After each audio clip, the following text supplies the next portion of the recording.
removing and replacing the cartridge on an R7504, R7505, and R7506. All these units have a handle that's removed to expose a set screw holding this dome onto the body of the faucet. So removing that on the R7504 means taking the sleeve off, undoing the screw that holds it in place,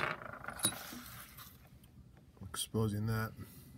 Inside of this hole, use a 2.5mm set screw Allen key, and you loosen the set screw that's on the inside of that thing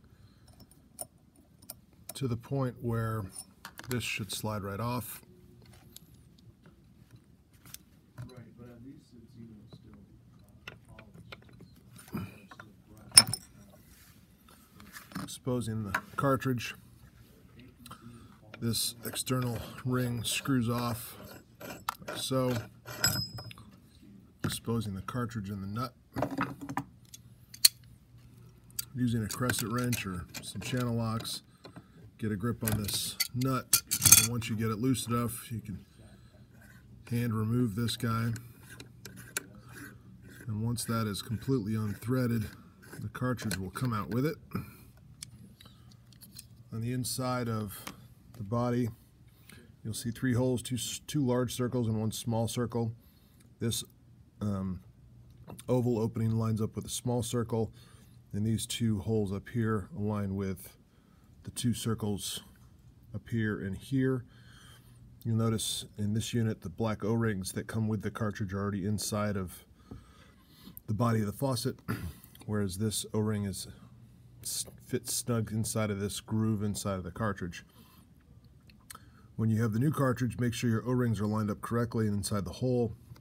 They should fit nice and snug in there. And then you just want to line this up so these 2 holes fit into those holes.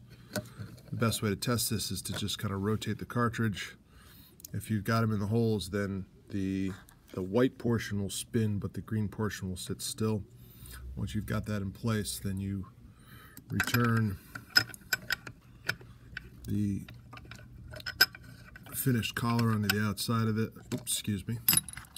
Apologies. First you put on the cartridge nut.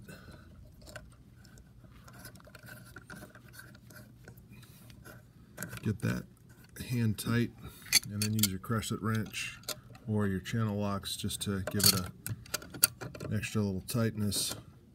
Just again, hand tight with a wrench is all you need. Don't over tighten this, you could crack the cartridge.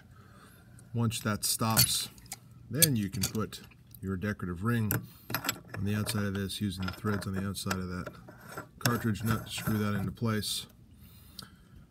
And then the easiest way to get this back on is to, if the set screw has been removed, it doesn't have to be removed to make this happen, but slide it on the Allen key, slide it inside of there, and just give it a turn or 2 on those threads. Then slide this into place.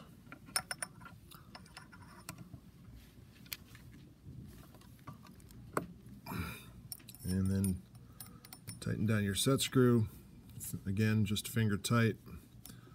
Once it's stopped turning, just with the Allen key, then you can reassemble using the bolt and the lever.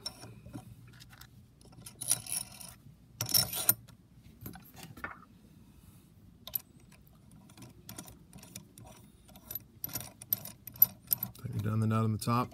You can pretty much do this hand tight too, but if you want to give this just a little with a crescent wrench, you can do that too.